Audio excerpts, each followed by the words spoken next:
Je suis ravie d'introduire cette table ronde autour du développement des compétences psychosociales qui font partie des facteurs protecteurs en santé mentale, qui ont été évoqués ce matin, notamment en termes de questions de régulation des émotions. Aujourd'hui, cette question du développement des compétences psychosociales fait l'objet d'une stratégie interministérielle et on va du coup vous proposer des regards croisés autour du développement de ces compétences et de leur intérêt concernant les jeunes et leur santé mentale. Donc, après une brève introduction sur un bref rappel pour certains, ou une introduction à ce que sont les compétences psychosociales et leur utilité en termes de facteurs protecteurs en santé mentale, nous allons donc offrir un temps d'échange, de regards croisés, notamment avec Julie Barrois, donc chef de bureau de la santé au ministère de la Santé et de l'accès aux soins, Claire B, qui est chef de bureau de la santé au ministère de l'Éducation nationale, Béatrice Lambois, conseillère scientifique chez Santé publique France, et Thomas Villemontex, qui est maître de conférence à l'Université Paris 8. Alors, le développement des compétences psychosociales est parti au départ plutôt du champ de la santé et aujourd'hui s'intègre dans les différents secteurs qui concernent l'éducation.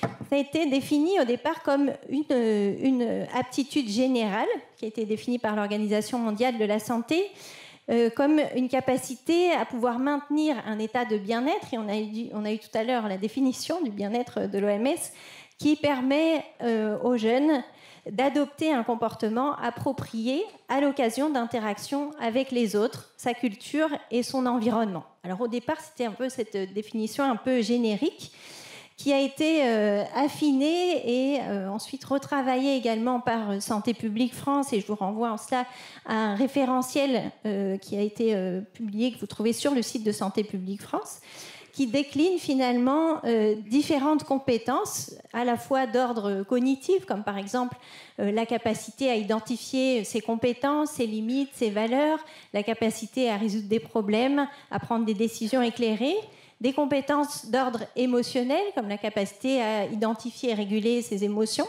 et des compétences d'ordre social, comme la capacité à coopérer, à pouvoir résoudre des conflits relationnels. Donc, ces compétences, pourquoi aujourd'hui on a décidé d'en faire finalement une priorité dans le champ de la prévention et de la promotion de la santé mentale? Eh bien, puisqu'il y a un certain nombre d'années de recul et de recherches qui ont pu mettre en évidence des effets pertinents au niveau de la prévention, de la promotion de la santé mentale, notamment des recherches qui ont été menées en contexte scolaire. Et ici, je vous présente simplement une synthèse des résultats des méta-analyses, et notamment la dernière méta-analyse, la plus récente de 2023, qui porte sur l'efficacité d'intervention de développement des compétences psychosociales réalisées en milieu scolaire auprès de plus de 570 000 élèves. Donc, on a effectivement des données qui sont suffisamment solides aujourd'hui pour nous encourager à nous engager sur le développement de ces compétences psychosociales dans tous les secteurs qui concernent le développement de l'enfant et des adolescents. Alors, que nous disent ces méta-analyses? Eh bien, qu'on a des effets protecteurs au niveau de la santé mentale, notamment au niveau des troubles internalisés comme les troubles anxieux, qu'on a également des effets protecteurs au niveau de conduite à risque qu'on retrouve chez les jeunes, notamment les consommations de substances psychoactives, avec un retard de démarrage des consommations, une diminution des risques d'addiction, une diminution également de troubles externalisés, notamment de comportements agressifs ou de violence ou de harcèlement, et également des résultats intéressants en termes de réussite scolaire chez les élèves qui bénéficient de ce type d'intervention par rapport à ceux qui n'en bénéficient pas.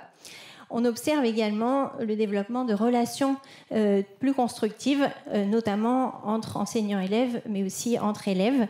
Donc, pour ces différentes raisons, aujourd'hui, on considère en France qu'il est temps de s'intéresser au développement de ces compétences psychosociales de différentes façons. Et mes collègues présenteront également comment ces propositions se déclinent au niveau des différents secteurs qui concernent la jeunesse, avec notamment des activités qui peuvent développer chacune de ces compétences, et c'est ce qu'on retrouve donc dans les méta-analyses que je vous ai présentées. C'est des programmes qui proposent une série d'ateliers visant à développer ces compétences psychosociales.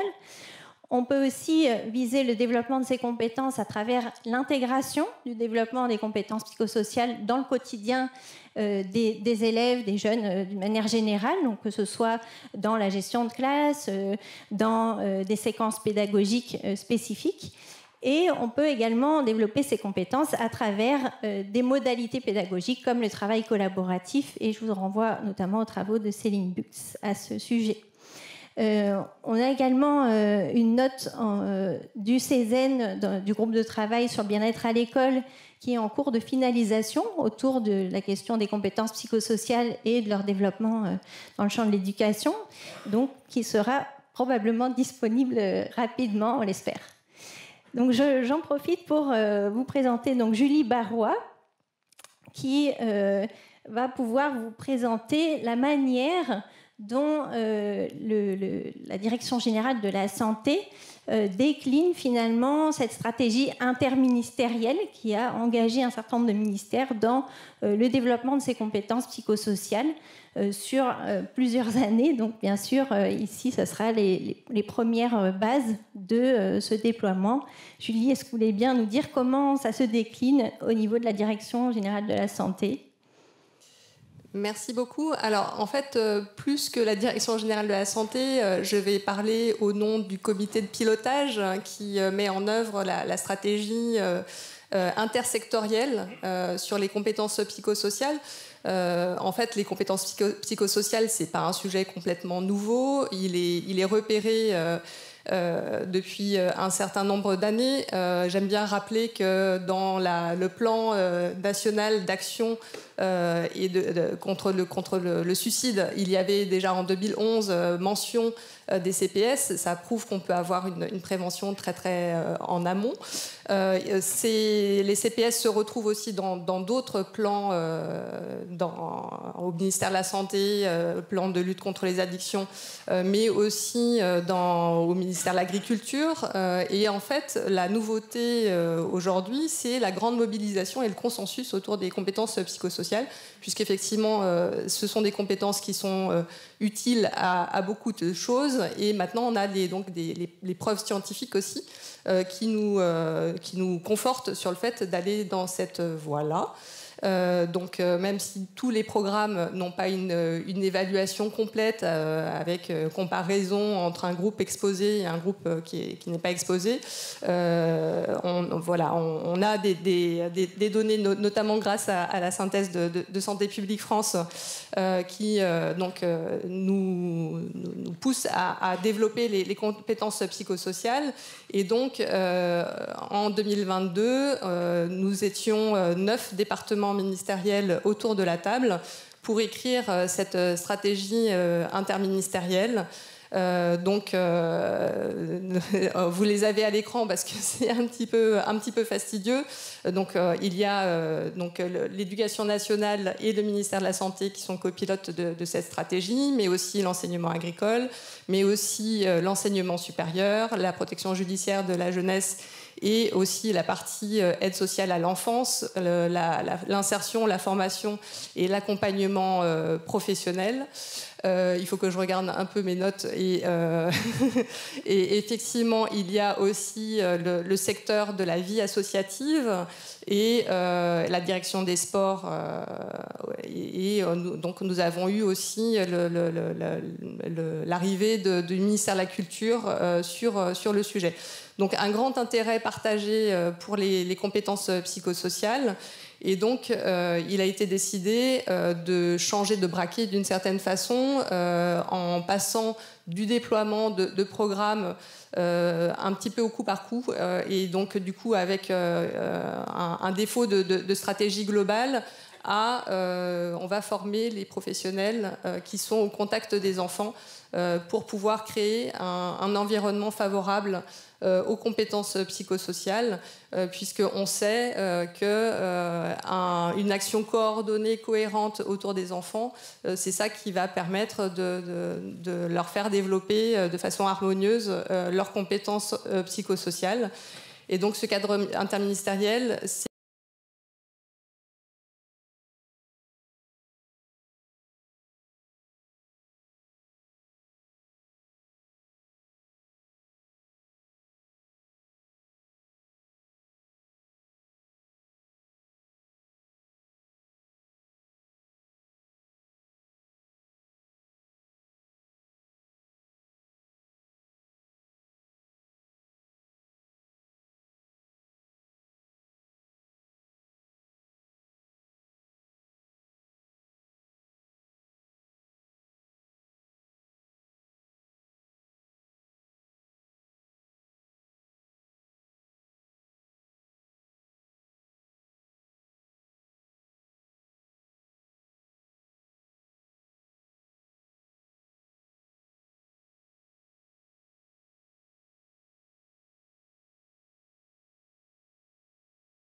définir ensemble des priorités pour mettre en œuvre la stratégie.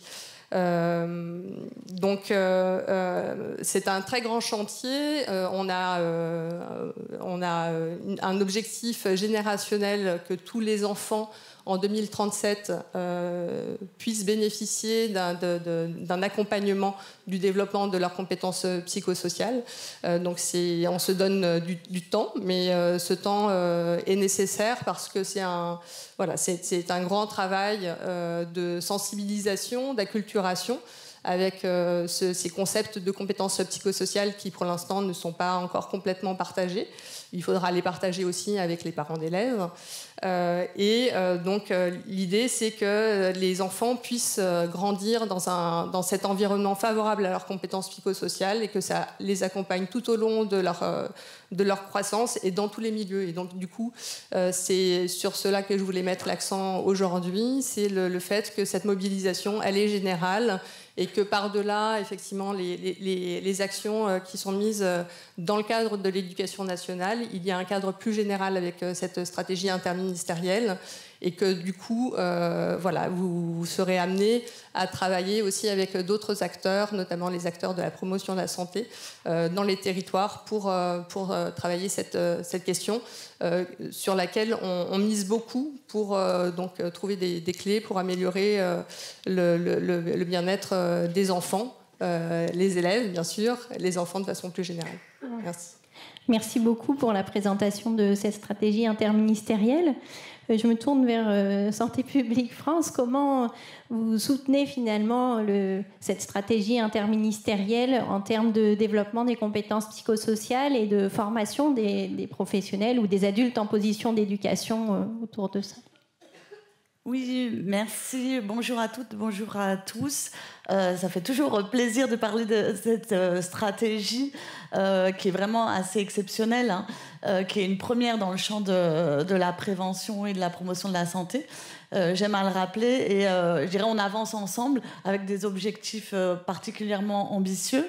Et Santé publique France vient donc en appui à cette stratégie, puisqu'on voit que d'une part, on a un objectif quantitatif, c'est-à-dire déployer sur tout le territoire, c'est-à-dire toucher tous les enfants de 3 à 25 ans, plus tous les adultes en position d'éducation, dans cette logique de développement des compétences psychosociales. Donc c'est juste énorme. Et du côté de Santé publique France, on va essayer de faire en sorte que les interventions soit de qualité aussi pour atteindre cet objectif ambitieux. Donc amener le mieux possible des interventions de qualité, efficaces et donc fondées sur les données probantes. C'est pour ça que du coup ma présentation sera un peu en deux parties. Une première partie pour expliquer, parce que je pense que c'est le lieu, le CESEN, expliquer un peu la démarche méthodologique, et puis après rapidement les livrables qui sont en préparation et ceux qui sont déjà réalisés pour essayer de se repérer un peu dans notre démarche d'appui. Donc la première diapo essaye de synthétiser un peu cette démarche fondée sur les données probantes. Qu'est-ce qu'on entend ?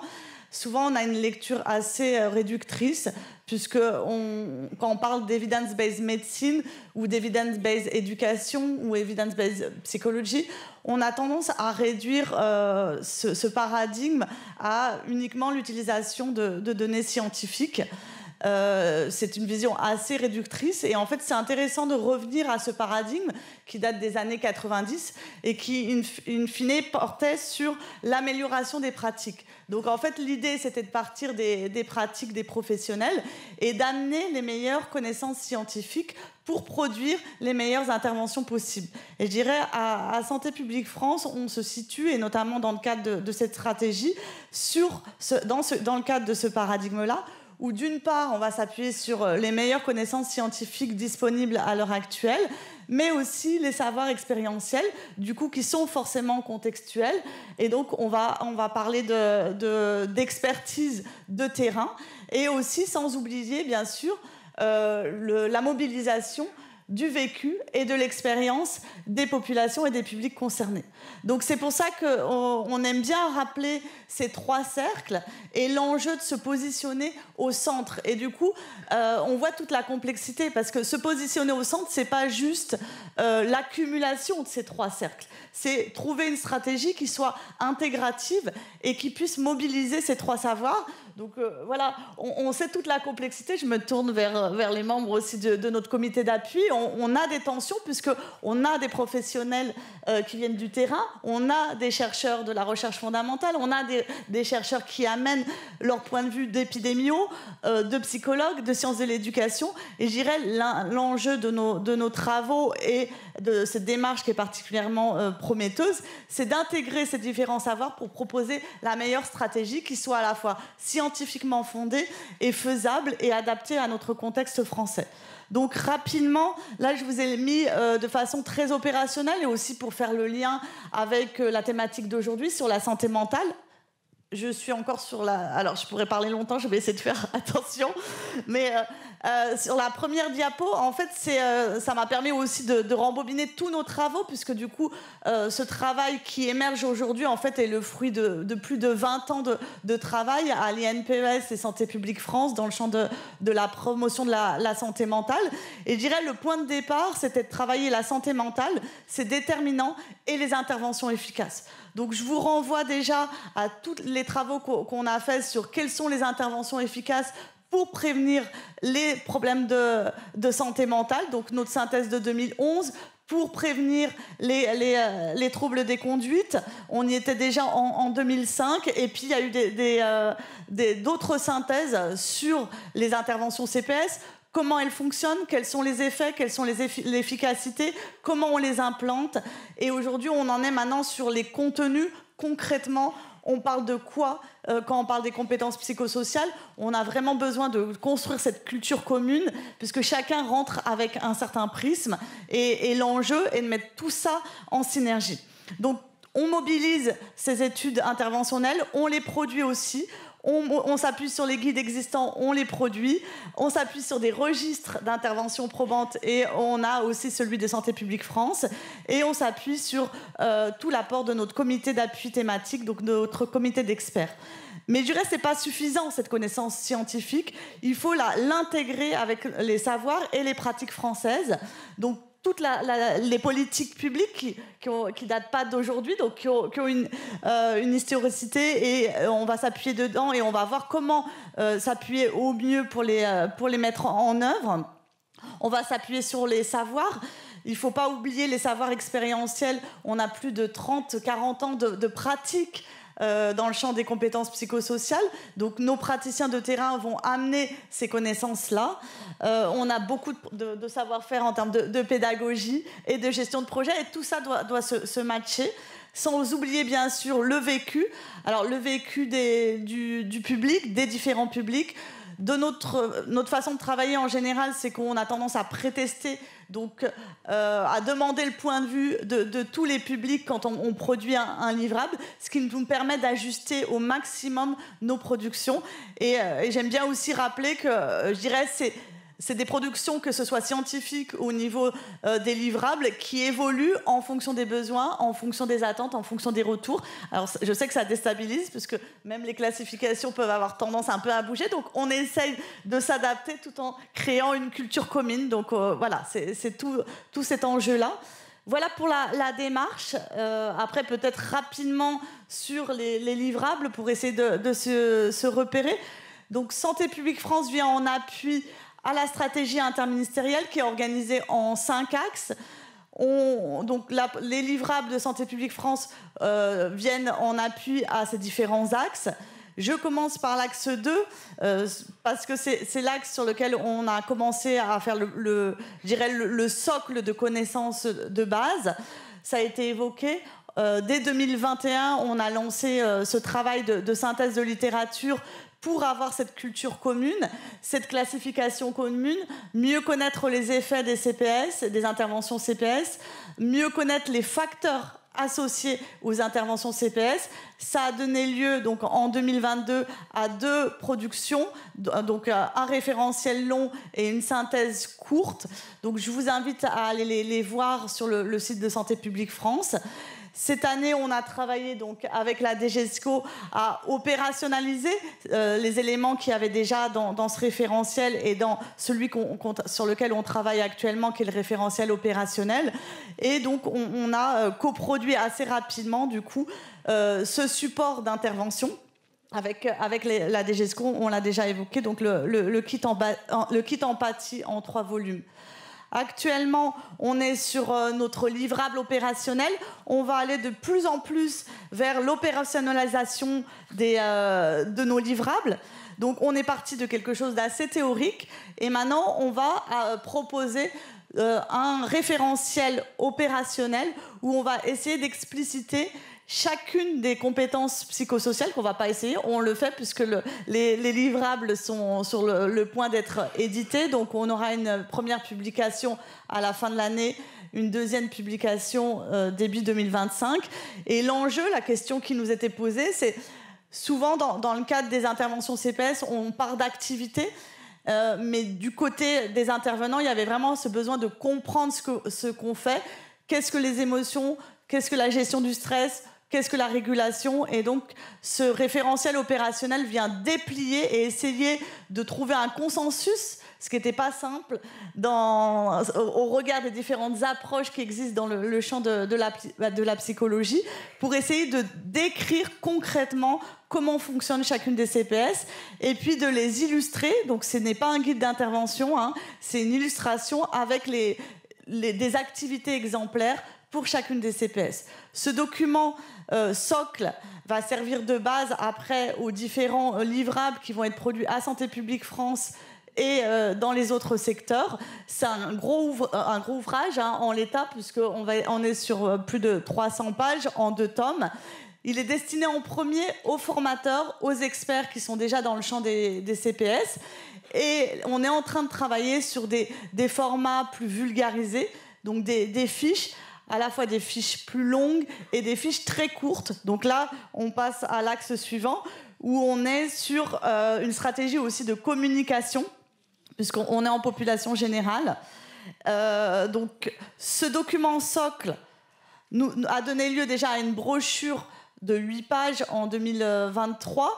Et puis, là, on est sur des fiches très courtes pour chacune des CPS, des fiches illustrées, pour que tout le monde puisse s'approprier ces concepts qui, a priori, relevaient de l'expertise et des milieux assez experts. Et là, l'idée, c'est vraiment... Donc, c'est un changement de paradigme, parce que c'est vraiment l'idée de donner accès à tout le monde à ces connaissances. On parle de psychoéducation. Et du coup, l'idée vraiment d'outiller et de partager ces connaissances pour que cette stratégie puisse être vraiment déployée sur tout le territoire. En plus donc on a ces documents scientifiques, on a ces documents cette stratégie de communication pour créer une culture commune, créer l'adhésion.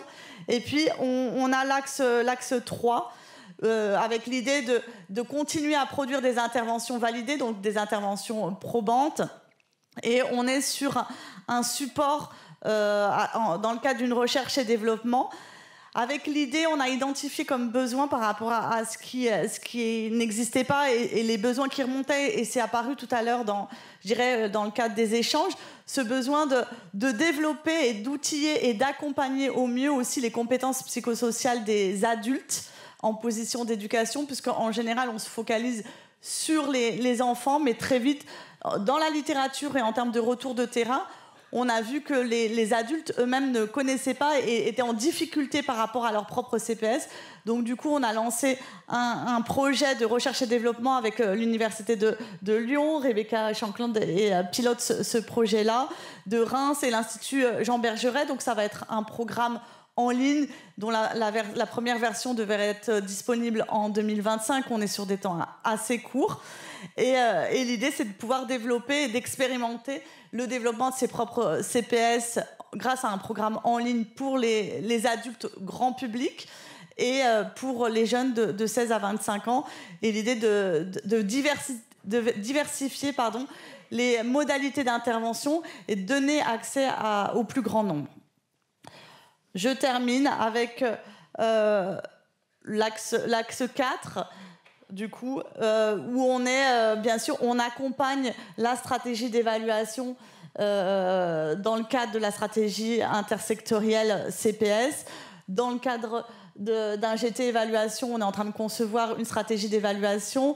On réfléchit à la participation de l'enquête OCDE et on travaille sur un support méthodologique pour accompagner les évaluations de terrain. Merci beaucoup pour toutes ces précisions, pour les outils mis à disposition pour développer cette culture commune et cette meilleure compréhension de ce que sont les compétences psychosociales. Alors Claire B, au niveau de la DGESCO, comment se décline cette stratégie interministérielle ? Alors, si tu veux bien, je vais faire une introduction, peut-être un cadre un petit peu général, parce que je voudrais rebondir aussi sur les échanges qu'on a depuis tout à l'heure, et notamment sur cette fameuse priorité au bien-être qui est de plus en plus portée au niveau institutionnel. Vous aurez sans doute noté que depuis la circulaire de rentrée de 2022, la priorité au bien-être est affichée effectivement au même niveau que les apprentissages fondamentaux, comme ça a été dit tout à l'heure. Et c'est un engagement fort, c'est une vraie évolution, effectivement. Et donc, je voulais quand même le rappeler et dire aussi que finalement le développement des compétences psychosociales à l'éducation nationale, il s'inscrit dans un cadre plus général qui est celui de l'école promotrice de santé, que j'aime mieux appeler d'ailleurs école promotrice de santé et de bien-être, et qui est vraiment dans l'idée de mobiliser l'ensemble de la communauté éducative sur cette question du bien-être, de la santé mentale, des élèves, mais aussi des personnels, au même niveau. Je le dis clairement parce que j'ai souvent beaucoup de questions là-dessus et c'est très clair pour nous, les deux sont corrélés et donc il faut qu'on travaille dans les deux directions, même si très concrètement mon bureau s'attache avant tout, le périmètre de mon bureau concerne les élèves, mais je ne travaille pas que sur les élèves. Il me semble qu'on ne peut pas complètement couper les deux. Donc cette école promotrice de santé, les CPS, c'est un levier essentiel évidemment, puisqu'il s'agit de renforcer le pouvoir d'agir de nos jeunes. Et donc, la mise en œuvre de cette stratégie, on a essayé de l'envisager, de construire toute une politique et d'avoir une entrée très systémique avec 4 dimensions qu'on a investies. La première, c'est la dimension du cadrage institutionnel. Donc, il existe effectivement le texte de cette stratégie qui est une vraie référence. Nous avons également rédigé une feuille de route qui n'est pas encore publiée parce qu'il ne vous aura pas échappé que on a un petit peu changé plusieurs fois de ministre et que donc c'est important de bien poser les choses, mais pour en avoir échangé justement récemment avec la ministre, je ne doute pas qu'elle va paraître très bientôt. Et donc cette feuille de route, elle se veut davantage opérationnelle, vraiment comment nous on décline cette stratégie. On prend appui aussi sur le plan interministériel de lutte contre le harcèlement à l'école, qui, avec Gabriel Attal, qui avait annoncé en son temps justement l'expérimentation des séances d'empathie sur lesquelles je vais revenir tout à l'heure. Donc, et puis on travaille en ce moment à finaliser aussi un texte de cadrage commun pour une culture commune entre la DGESCO, l'inspection générale, l'IGESR, et notamment le Conseil supérieur des programmes, puisque les CPS, et ça c'est un acte très fort pour nous aussi, il a été annoncé que les compétences psychosociales seraient présentes dans les futurs programmes et constitueraient même un axe complet du futur socle commun. Donc c'est important qu'on puisse travailler tous ensemble et avoir des productions très cohérentes, donc on y travaille. Le deuxième axe qu'on a investi, c'est celui du pilotage. Donc assez rapidement, en mai 2023, on a créé des délégations académiques CPS. Donc dans toutes les académies, il y a un groupe de 4 personnes qu'on a formées par le biais de plusieurs séminaires et on anime le réseau. Donc ce sont des experts qui sont à la disposition des pilotes et aussi des personnels dans les académies. Bien sûr, mais je ne détaille pas, puisque tu en as parlé, Julie, tout à l'heure, la création des comités territoriaux.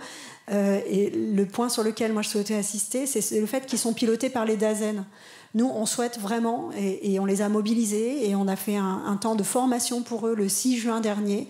Donc mobiliser les ASN sur cette question des CPS, et c'est bien eux qui ont vocation à copiloter ces critères, aux côtés bien sûr des représentants des ARS et des conseils départementaux.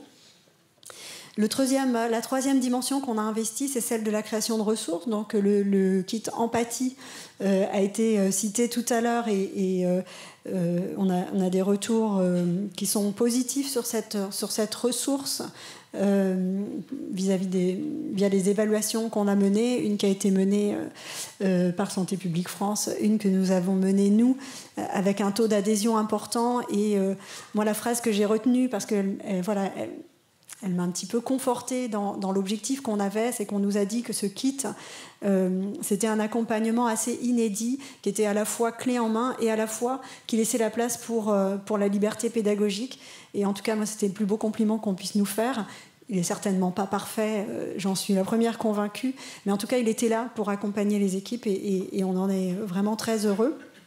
On a créé une page EduScol sur laquelle vous trouverez pas mal de ressources dédiées aux compétences psychosociales. Et puis le dernier axe, mais il n'y a évidemment pas de hiérarchie entre les axes, c'est celui de la formation. On sait que c'est une attente forte. C'est notre axe prioritaire pour cette année scolaire qui commence.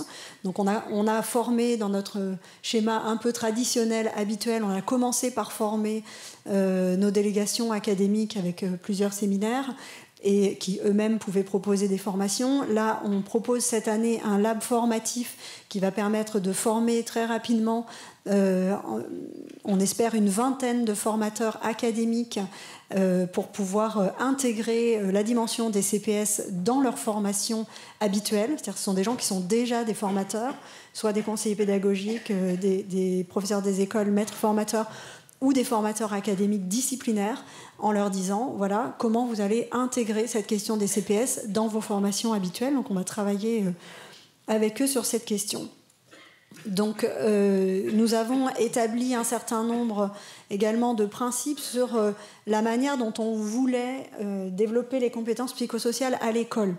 Parce que, évidemment, même si on est très engagé en tant que copilote dans cette stratégie et nous trouvons absolument essentiel que tous les secteurs se soient réunis et qu'on introduise une cohérence entre tous les temps de l'enfant, le temps scolaire, le temps périscolaire, le temps extrascolaire et le temps dans les familles qu'il ne faut pas oublier. Mais malgré tout, nous pensons aussi que chaque secteur doit avoir ses spécificités. Nous avons une culture dans l'éducation nationale et donc il faut s'appuyer sur cette spécificité pour pouvoir accompagner les acteurs en fonction de leur cœur de métier. Donc on a vraiment réfléchi sur qu'est-ce que ça voulait dire développer les compétences psychosociales en contexte scolaire.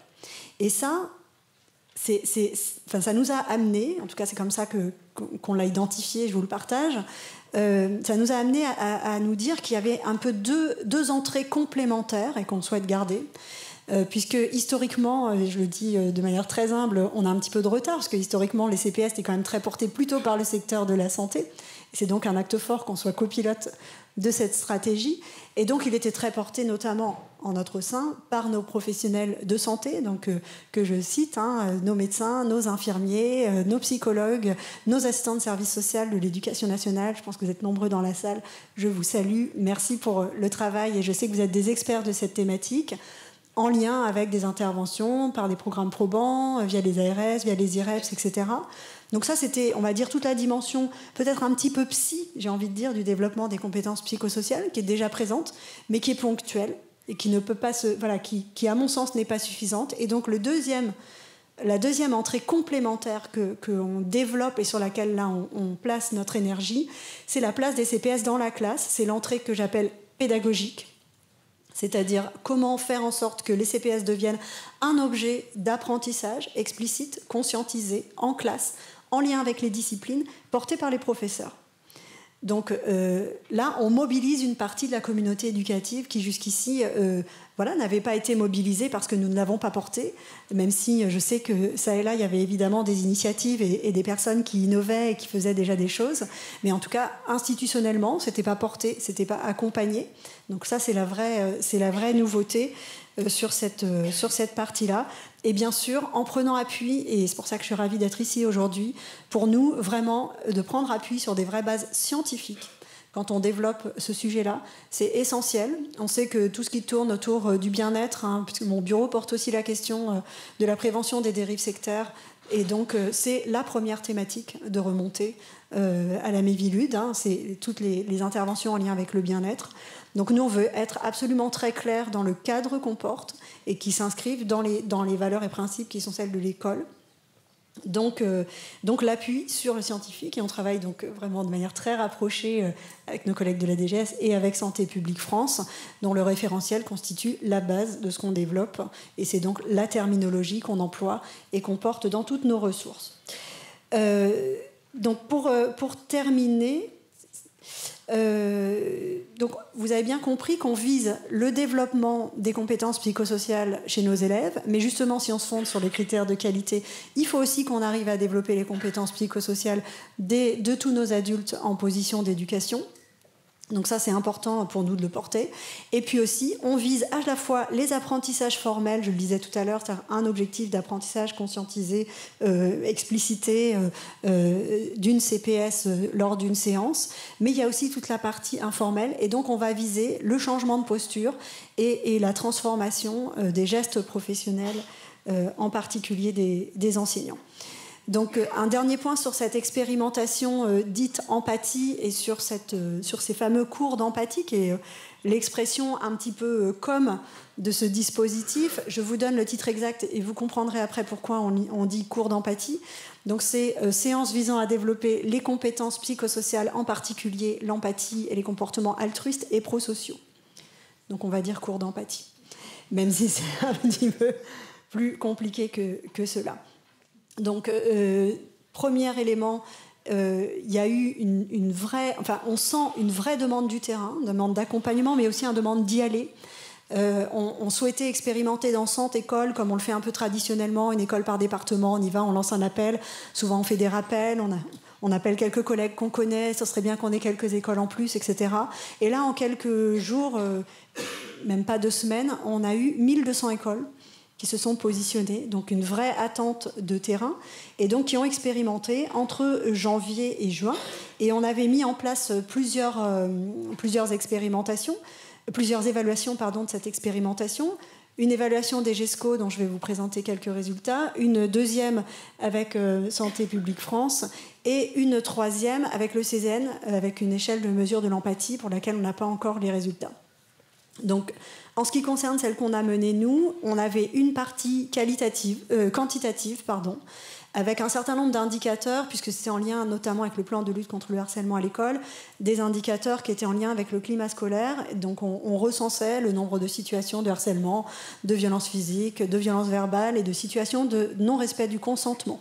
J'ai échangé avec une collègue tout à l'heure qui parlait des violences sexistes et sexuelles, et donc c'est pour ça qu'on avait pris notamment cet indicateur. Les résultats ont montré sur cette partie-là, en 5 mois, ces indicateurs ont bougé. Donc dans la moitié des écoles, ils sont restés stables, mais sur le plan national, ces indicateurs-là s'étaient dégradés, notamment avec une hausse importante des situations de violence, avec le contexte post-7 octobre. On avait eu beaucoup d'événements et de propos racistes et antisémites, etc. Donc, en fait, ailleurs, ça s'est dégradé. Dans les écoles où on a mis ces séances, ça s'est stabilisé pour la moitié d'entre elles et ça s'est amélioré pour l'autre moitié d'entre elles. Ensuite, on avait une partie qui était plus qualitative avec des synthèses qui étaient rédigées dans les écoles, circonscriptions, départements, et académie. Et donc, ce que nous remontent les collègues, d'abord, ils ont eu de l'intérêt à mettre en place ces séances, ils ont envie de continuer. Deuxièmement, ils ont vu un impact sur le climat scolaire d'une manière générale, mais sur le climat de classe, et en particulier, et moi j'y suis très attentive, sur la qualité des relations. Ils ont dit que ça avait transformé leur regard sur l'élève, ils avaient appris à avoir une vision plus globale et à connaître leurs élèves de manière plus approfondie, à mieux les comprendre aussi. Ils ont dit que ça avait changé les relations entre les adultes de l'établissement, que ça avait fédéré les équipes autour d'un projet commun, puisqu'on avait demandé à ce que, quand une école s'engageait, qu'il y ait au moins une classe par niveau. Et donc, ils ont fait de cette question un objet de travail partagé et ils ont trouvé un intérêt. Et puis, et ça, on était étonnés, mais dans le bon sens du terme, que ça ait bougé en si peu de temps. Ils nous ont dit avoir constaté aussi un impact sur les compétences langagières des élèves. Alors c'est vrai que dans le kit empathie, on avait beaucoup mis l'accent sur ces compétences langagières, et donc ils ont vu un effet. Donc en tout cas, voilà, on est très engagés sur cette question. Merci de nous avoir invités dans cette table ronde. On poursuit avec beaucoup d'accompagnement, parce que dans les points de progrès qu'on nous a signalés, que je dois dire, voilà, il y a cette demande. On a besoin d'être accompagné, on a besoin d'être formé, on a besoin d'avoir des ressources. Donc on arrive, on est dessus. Merci beaucoup pour cette explicitation. Thomas Villemontex, comment la recherche pourrait aider à améliorer l'efficacité du développement des compétences psychosociales en contexte scolaire? Et est-ce que vous auriez un exemple d'une étude que vous aurez menée en contexte français? Oui, bien sûr. Bonjour à toutes, bonjour à tous. Je suis ravi d'être ici. Je dois dire aussi que pour des scientifiques qui travaillent sur ces questions, c'est une période très enthousiasmante pour nous de voir tout ce qui se déploie, qui se met en marche. Donc on a beaucoup d'espoir sur cette action autour des compétences psychosociales et son impact sur les élèves. On est aussi ravis de pouvoir accompagner le développement du kit d'empathie, la réflexion Santé publique France et au-delà.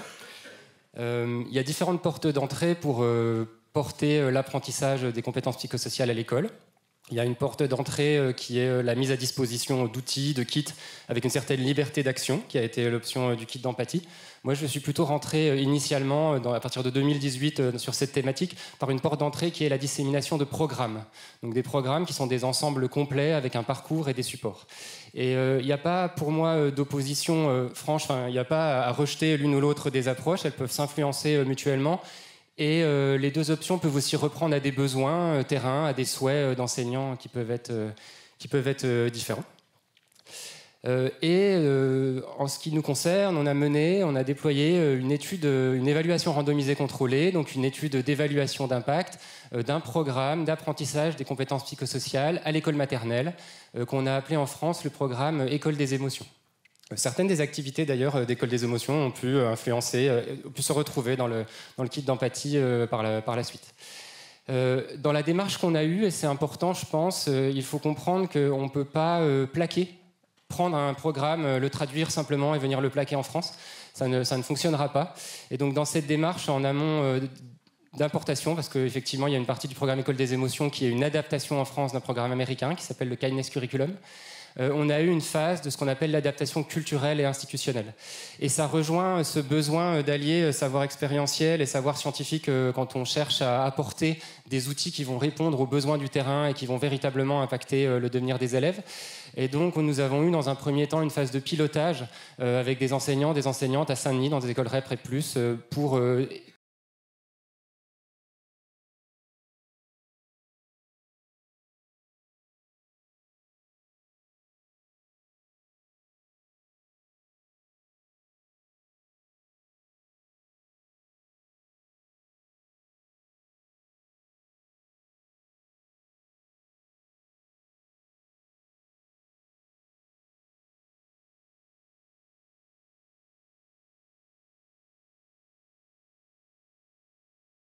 que les éléments des programmes probants qui ont été évalués de manière très rigoureuse peuvent venir enrichir les supports de l'éducation nationale ou divers éléments.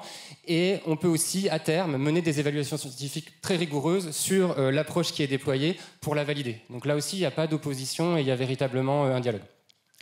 Dans le projet École des émotions, on a eu la volonté en maternelle de se situer dans ce qui est le plus rigoureux sur le plan méthodologique pour l'évaluation d'un programme. Donc, un essai randomisé contrôlé avec tous les paramètres les techniques les plus rigoureux, notamment dans la méthodologie statistique. Je ne rentrerai pas dans les détails.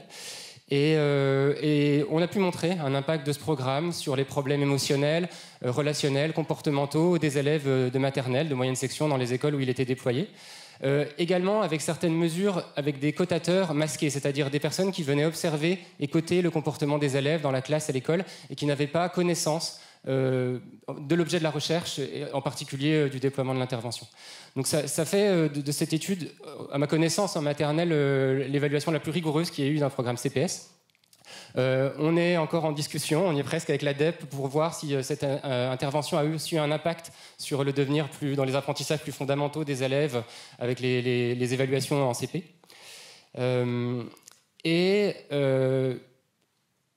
École des émotions, pour vous en parler rapidement, c'est un programme donc, qui était en partie l'adaptation d'un programme américain qui s'appelle le Kindness Curriculum. Ça faisait partie des programmes sur le plan international qui avaient été évalués de la façon la plus rigoureuse antérieurement à notre étude, même s'il y avait des limites par rapport à ce programme. On aurait pu en choisir un autre qui s'appelle PAF, qui est un programme très intéressant, mais qui avait malheureusement la caractéristique d'être assez payant et assez onéreux à diffuser, alors que ce premier programme était gratuit et nous était accessible gratuitement et était de déploiement gratuit, ce qui est aussi une des questions lorsqu'on veut déployer des programmes en France, évidemment.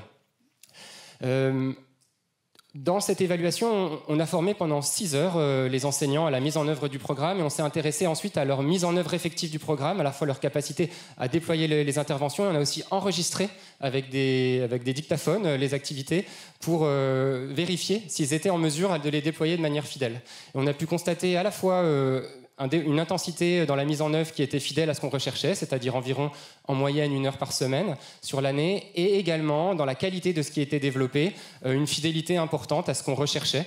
Donc sur un temps de formation relativement resserré pour les enseignants qui participaient à cette recherche, une implémentation qu'on a trouvée très fidèle, de très fort taux aussi de satisfaction de ces enseignants. À la suite de ça, on a aussi mené une étude qualitative sur les enseignants qui ne mettaient pas en œuvre l'intervention pendant l'année de la recherche, mais qu'on formait plus tard et qu'on laissait utiliser le programme librement par la suite. C'est aussi intéressant d'investiguer ça parce que quand vous êtes dans une recherche, vous êtes dans des conditions particulières, où on a un regard sur vous, on souhaite que vous mettiez en œuvre les choses de manière intensive, vous avez une petite pression finalement à bien faire. Et ce qui est important par la suite autour d'un programme, c'est de regarder en situation courante, en vie réelle, quand on a des enseignants formés et qu'on les laisse libres d'implémenter de la manière dont ils le souhaitent. Est-ce qu'ils arrivent à mettre en place le programme? Est-ce qu'ils le mettent en place à la même intensité? Voilà. Donc c'est ce qu'on a pu évaluer par la suite avec des enquêtes et aussi une étude qualitative. On a pu constater partiellement, alors dans l'ensemble, une poursuite de l'implémentation à 1 an, 2 ans pour les personnels qui étaient encore en poste. Malheureusement quand même une mobilité des personnels, des changements de trajectoire, d'emploi, des congés, etc. qui faisaient qu'un certain nombre d'enseignants n'étaient plus en activité sur ces périodes-là sur le terrain. Mais malgré tout, une difficulté majeure qui reste, et je pense que l'entrée des CPS dans les programmes va considérablement nous aider là-dessus, c'est que bien, les enseignants de maternelle, tous les enseignants ont un millier de tâches, un millier de responsabilités, un millier de missions. Et c'est vraiment une gageure de donner ce temps, de se donner ce temps, de travailler ses compétences parmi toutes les choses importantes qu'on nous demande de pousser. Alors en maternelle, il y a des espaces. En élémentaire, ça se restreint d'autant plus. Voilà. À la suite de ce travail, je suis référent scientifique d'un second programme qui s'appelle Vivre ensemble Free for Mobbery, qui est porté par la Ligue de l'enseignement et qui est un programme à la fois de prévention du harcèlement. Et j'étais vraiment enchanté de la présentation qu'on a eue ce matin parce que, alors c'est intéressant parce que c'est un programme qui s'appuie sur des fondements théoriques un peu différents de ce que vous avez présenté, docteur, mais en fait on retombe exactement sur nos pieds sur l'action qui est déployée dans ce programme pour prévenir le harcèlement. Et on travaille à une intégration des modules d'école des émotions qu'on a piloté avec des établissements dans ce programme et aussi une intégration de l'utilisation du kit d'empathie pour pouvoir proposer un parcours cohérent depuis la petite section jusqu'au CM2 à des enseignants qui voudraient rentrer dans ce parcours, tout en permettant d'avoir une certaine modularité, c'est-à-dire une certaine capacité, possibilité de choisir sur quoi on met plus l'accent en fonction des besoins, en fonction de sa lecture d'enseignant. Donc à nouveau cette jonction savoir expérientiel et savoir scientifique. Et donc c'est un programme que nous allons évaluer, cette action cohérente, qu'on souhaite cohérente depuis de la petite section jusqu'au CM2, et je terminerai là-dessus parce que c'est aussi un enjeu pour nous, c'est d'aider les équipes à amener de la continuité dans l'action autour des CPS. Parce que c'est une des grandes difficultés, évidemment, c'est qu'un enseignant va se saisir d'un programme en moyenne section, l'enseignant suivant en grande section travaillera d'autres CPS ou pas, ou autre chose, puis on y revient avec une autre méthode en CP, et donc il n'y a pas de continuité pédagogique. Pour apprendre, il faut qu'il y ait de la continuité pédagogique.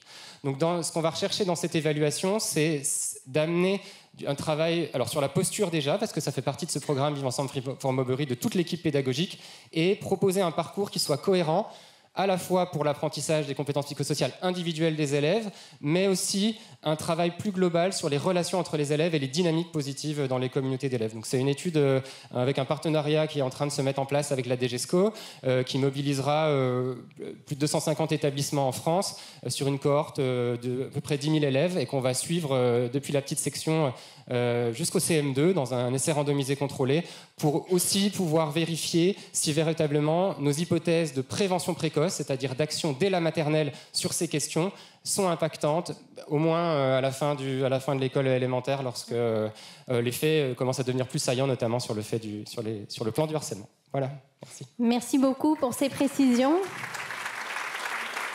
Bonjour, merci beaucoup.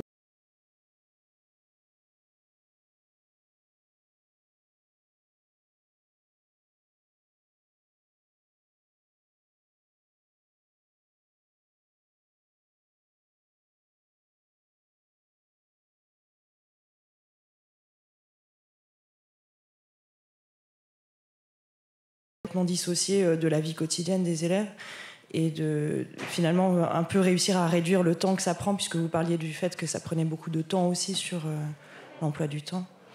Est-ce que ça fait partie des choses qui vont être peut-être plus valorisées? Parce que c'est vrai que quand on parle parfois de ça en équipe, on est un peu vu bizarrement. Je vous le cache pas. Oui, ok.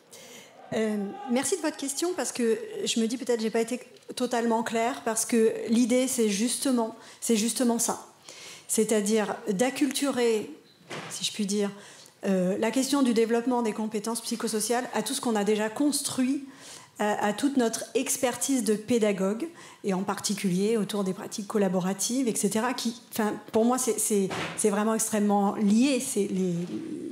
Les deux travaillent en fait avec le même objectif, mobilisent les deux choses. Pour tout vous dire, hier j'étais en tournage parce qu'on va, parmi les ressources qu'on va déployer, là, parmi les formations, je ne sais pas si certains d'entre vous avaient vu l'émission Perspective sur la méthode de Singapour, donc une émission qui a été faite du coup plus sur les mathématiques, et là on est en train de tourner une émission sur Perspective sur les séances d'empathie à l'école. Donc j'étais dans une classe hier, j'ai vu des choses extraordinaires, et notamment un conseil d'élèves, et on est complètement dedans. Je veux dire, c'était... En l'occurrence, j'avais beaucoup parlé avec la professeure des écoles qui travaillait. Tu avais dit qu'est-ce que vous faites. Elle m'avait montré ce qu'elle faisait. Elle faisait des choses sur le kit d'empathie, ce qui forcément m'intéressait. Et elle faisait d'autres choses à côté, mais je dis, moi, ça m'intéresse. Et on a filmé le conseil d'élèves, etc., parce que c'est tout à fait ça. Et donc, oui, cette histoire du temps, elle est essentielle, mais c'est pour ça que dans le kit empathie, en fait, chaque séance, on a un objectif explicite CPS, mais qui est relié, qui a un ancrage disciplinaire. C'est-à-dire, c'est une séance de maîtrise de la langue qui va avoir pour objectif un objectif CPS. Donc, en fait, c'est vraiment travailler différemment, mais en faire un objet d'apprentissage. Parce que souvent, on me dit, on le fait déjà. C'est pas parce que, je prends souvent l'exemple, mais c'est pas parce qu'on met les élèves en groupe qu'ils apprennent à travailler efficacement en groupe, les uns avec les autres. Donc là, l'idée, c'est vraiment de s'arrêter, de dire avec eux, OK, qu'est-ce qui a fait que notre travail ensemble, il a été efficace ? Et c'est ce temps-là, et notamment toute la phase de métacognition, qui nous importe. Donc, merci. Et oui, complètement, on est dans cette... La métacognition, c'est réfléchir à... Enfin, comprendre comment on réfléchit. Est-ce qu'il y a un mot, je cherche ce mot depuis tout à l'heure, la métasensorialité, la méta-émotionnalité, enfin, comment ça s'appellerait ? Parce qu'on dit aux enfants qu'on met un micro sur notre cerveau, etc., et qu'on va expliquer comment nous, on est arrivé à cette démarche. Donc ça peut déranger. Le terme qui est utilisé, qui n'est pas d'aujourd'hui, c'est l'autoréflexivité. Qui vient de Schoen, les sciences de l'éducation. Donc ça prend temps aussi. Donc on réactualise les concepts. Voilà, parce que du coup... Là, elle se rhabille juste. Du coup, la notion de réflexivité va du coup élargir, puisqu'on peut réfléchir sur ces cognitions et réfléchir sur ces différentes dimensions internes, et on récupère le vécu au niveau du corps, au niveau des émotions, au niveau des sensations. Donc, on met de la cognition sur un ressenti qui est d'ordre émotionnel. Donc, du coup, plutôt réflexivité, autoréflexivité. Bonjour à tous et à toutes. Alors, en vous écoutant et vous parlez beaucoup de l'empathie et du travail sur les émotions. Et je ne peux m'empêcher de penser... alors, j'ai été diplômée il n'y a pas longtemps d'un diplôme universitaire en médiation canine et intervention sociale. Et je ne peux m'empêcher de penser à justement quel est le rôle de la médiation animale que pourrait apporter aux enfants, en sachant que justement ça permet de développer toutes ces compétences d'empathie et de compétences psychosociales à travers un autre être vivant, puisque justement quand on parle de bien-être animal et de bien-être humain, c'est souvent corrélé et ça peut faire aussi écho à l'axe, au 5e axe, enfin un des 5 axes sur l'agriculture, par exemple. Et justement, il y a aussi quelque chose sur lequel je veux rebondir, sur la question du langage. Comment fait-on avec des enfants qui sont en situation de bilinguisme et qui n'ont pas forcément un accès à la parole facile? Et aussi, de plus en plus, on est pour une école inclusive, donc avec des enfants qui ont aussi des blocages de langage. Et je me disais, est-ce que aussi pour accéder à cet espace-temps qu'on demande aux enseignants, si l'animal de compagnie, enfin en tout cas notamment le chien, pouvait, on va dire, jouer un rôle dans ces groupalités, ces séances sur l'empathie. Cette question, évidemment, cette entrée école inclusive, elle fait partie de notre ADN, elle est essentielle.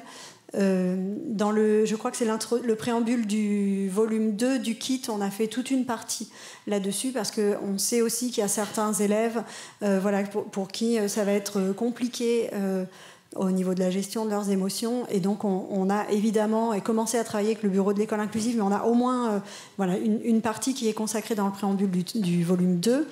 Ensuite, par rapport à votre autre question, dans le cadre de la démarche école promotrice de santé s'appuie sur l'approche One Health, donc une seule santé qui allie santé humaine, animale et des écosystèmes, et donc on promeut cette idée d'être attentif non seulement à soi, aux autres et à ce qui nous entoure. Donc je pense que ça s'inscrit. Je sais qu'il y a des expérimentations qui se déroulent dans certains établissements avec de la médiation animale. Donc c'est pas quelque chose de généralisé, mais... Je vais compléter. Du coup, au niveau opérationnel, on revient un peu avec la stratégie que j'avais présentée. La démarche qui est choisie en France, justement, c'est d'avoir une démarche très adapté au contexte, partant aussi des savoirs français, et en s'appuyant bien sûr sur les meilleures données internationales, mais du coup en gardant cette liberté pédagogique qui est vraiment chère à notre façon de fonctionner en France. Ça nous a été remonté depuis plus de 20 ans et on l'a bien entendu. Et du coup, l'idée n'est pas justement, comme ça a été évoqué, de plaquer un programme, de plaquer une intervention, mais d'outiller au maximum les professionnels pour qu'ils puissent être autonomes dans leur choix, dans leur compréhension et dans leur modalité d'intervention. Et je pense que ça rejoint beaucoup notre façon de fonctionner en France.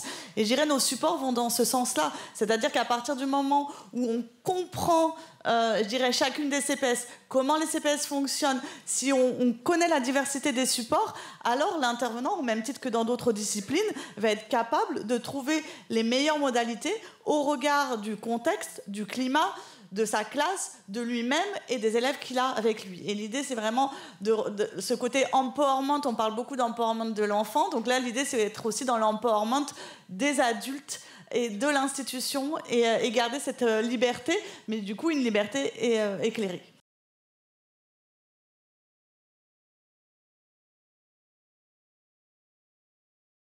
Merci, Franck Ramu. Ouais, j'ai une double question. Bon, d'abord, répéter ce qu'a dit Thomas sur l'importance d'évaluer rigoureusement les effets de ce qu'on fait. Donc, je serais intéressé de savoir qu'est-ce qui est prévu pour le kit d'empathie, parce que pour l'instant, ce qui a été fait, l'expérimentation, entre guillemets, qui n'en est pas une, c'est juste un questionnaire de satisfaction des enseignants sans groupe contrôle. Donc ça ne permet pas de savoir si ça a le moindre effet en vérité. Donc on a besoin de ce genre d'expérimentation beaucoup plus rigoureuse et ça devrait être fait avant d'être déployé nationalement. On ne devrait jamais déployer nationalement quelque chose qui n'a pas fait la preuve de son efficacité dans notre contexte local. Parce que même si je ne doute pas que le kit empathie c'est basé sur ce qui se fait de mieux et ce qui est le mieux validé au niveau international, une fois que c'est transposé dans notre système français et que ça arrive jusqu'aux enseignants via 2 intermédiaires, ça peut avoir des effets totalement différents. Et je dirais a fortiori, et là je rebondis sur les questions que j'ai entendues, a fortiori si on invite chaque enseignant à s'approprier la formation au prisme de ce qu'il fait déjà, tel qui fait freiner, l'autre qui fait de la médiation canine, et chacun se dit oui, moi aussi je fais des CPS, sauf qu'à la fin le contenu du programme a été totalement dilué et il n'en reste plus rien, et du coup on ne peut absolument pas garantir le moindre effet. Du coup, merci pour... Alors, merci beaucoup, parce que du coup, c'est vraiment dans la continuité de mon intervention. C'est vrai qu'il existe plusieurs façons de fonctionner. Je pense que là, on est vraiment sur, ça a été évoqué ce matin, une problématique d'ampleur, une volonté de réagir rapidement et de proposer des solutions qui soient les plus efficaces possibles, mais dans une temporalité courte. Comment faire, quoi? Je pense que c'est la question. On en parle depuis de nombreuses années et la question du déploiement et du passage à l'échelle n'est pas du tout simple. Elle est peu documentée et je dirais on est tous un peu dans le même bateau. Moi, j'ai une casquette de chercheur et d'acteur de santé publique et ça tiraille dans tous les sens. C'est pas simple. C'est-à-dire que la démonstration de la preuve, c'est une logique de chercheur et il faut vraiment continuer à avancer. Dans les pratiques courantes, aujourd'hui, il y a pour moi, aucune discipline, que ce soit à l'école ou même dans le champ de la médecine, où on valide à chaque instant chaque intervention. À part peut-être pour les médicaments, je dirais qu'il est vraiment un sous-domaine. Et encore dans les pratiques cliniques courantes, on ne sait pas comment ça fonctionne. Donc cette logique, je dirais, de démonstration de la preuve, elle est vraiment pour moi dans le cercle scientifique et il faut continuer à la pousser. Mais je dirais, je fais un appel aussi, parce que ça fait des années qu'on entend ça, on a un vrai problème en France sur la recherche interventionnelle. C'est-à-dire qu'il nous manque des chercheurs, il nous manque des laboratoires, il nous manque des moyens pour faire de la recherche interventionnelle, la culture de la recherche interventionnelle. Donc ce matin, on l'a vu, quoi, c'est très important d'avoir la connaissance des mécanismes, mais c'est vrai que c'est aussi important d'avoir la connaissance des effets, des fonctionnements des interventions. Et ça, on a peu de laboratoires avec lesquels on peut travailler. On voit que ceux qui travaillent dans le champ de la recherche interventionnelle, ils sont dépassés par la demande. Et donc là, c'est un appel aussi aux chercheurs pour monter ce niveau de scientificité. Mais je dirais, en situation courante, l'enjeu est de croiser les deux. Et pour répondre par rapport au kit empathie, je dirais, pourquoi on a, en tout cas du côté de Santé publique France, pourquoi on n'a pas pu accompagner directement, c'est qu'on n'était pas... la temporalité était très courte et on n'avait pas les moyens immédiats de mettre en place une recherche interventionnelle sur l'étude de recherche et développement. On met en place une étude de haute qualité, mais qu'est-ce que ça fait? Ça fait 3-4 ans d'études et avec, dès le début, je dirais un tout petit échantillon. Donc on est en tension et je dirais il faut que chacun avance dans son domaine. Donc j'imagine que vous êtes chercheurs et que voilà, mais du coup nous on en appelle aux chercheurs, on a besoin d'aide et on est en difficulté par rapport à ce niveau de scientificité. Mais simplement pour résumer tout ça, il va de soi qu'on n'a pas les moyens systématiquement d'évaluer par des essais randomisés, et heureusement on a des chercheurs qui le font et qui le font magnifiquement bien.